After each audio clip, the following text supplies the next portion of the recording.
اساس د وخت هم او خوشحاله شوم ستاسو په ملاقات باندې. ستاسو خبرې مې ډېرې زیاتې خوښې شوې، د هغې هم مننه. یو څو شعرونه بلکې تازه غزل درته وایم چې د غره لمنو ته شپونکیو له نغمې مې راوړي، د غره لمنو ته شپونکیو له نغمې مې راوړي، وطنه واوره د دردونو ترانې مې راوړي.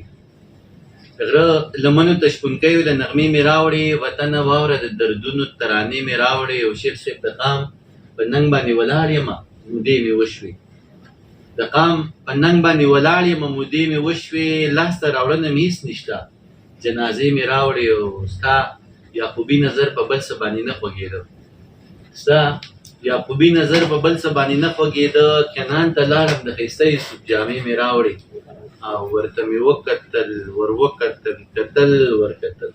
شیخ صاحب دا شعر مې تاسو ته د هغې د کتو نه پس چې ورته مې وکتل ور وکتل کتل ور کتل، ګرانه سترګې مې تږې وږې وړې وې مړې مې راوړې. ورته مې وکتل ور وکتل کتل ور کتل، سترګې مې تږې وږې وړې وې مړې مې راوړې. او طوفان په خپل ځای زول په خپل ځای زه په خپل ځای جناب، طوفان په خپل ځای زول په خپل ځای زه په خپل ځای جناب، ډیوې مې مړې نه کړې په لاسو کې ډیوې مې راوړې.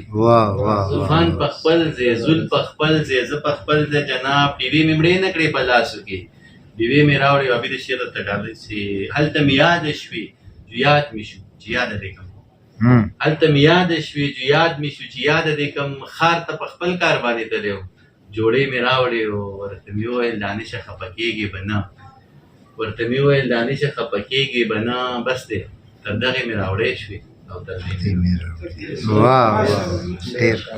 د دانش صاحب سره ډېر خوندور او مزناک مجلس وشو، ډېر خوشحاله شو.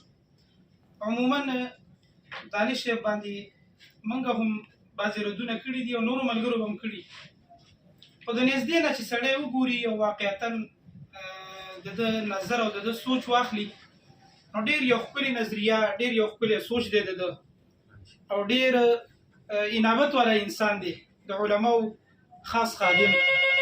بلکې دا وایي که زما داسې څه یو شی داسې د اعتراض قابل وي که ما ته شخصي کې وویلی شي نو زه ښه په خوشحالۍ د هغې نه رجوع کوم، او دا د ده ښکلی صفت دی او د مؤمن صفت به داسې وي. نو ډېر زیات خوشحاله شو دانش صاحب، الله سبحانه وتعالی دې عمر کې برکت واچوه. ډېره مننه مو، جزاک الله.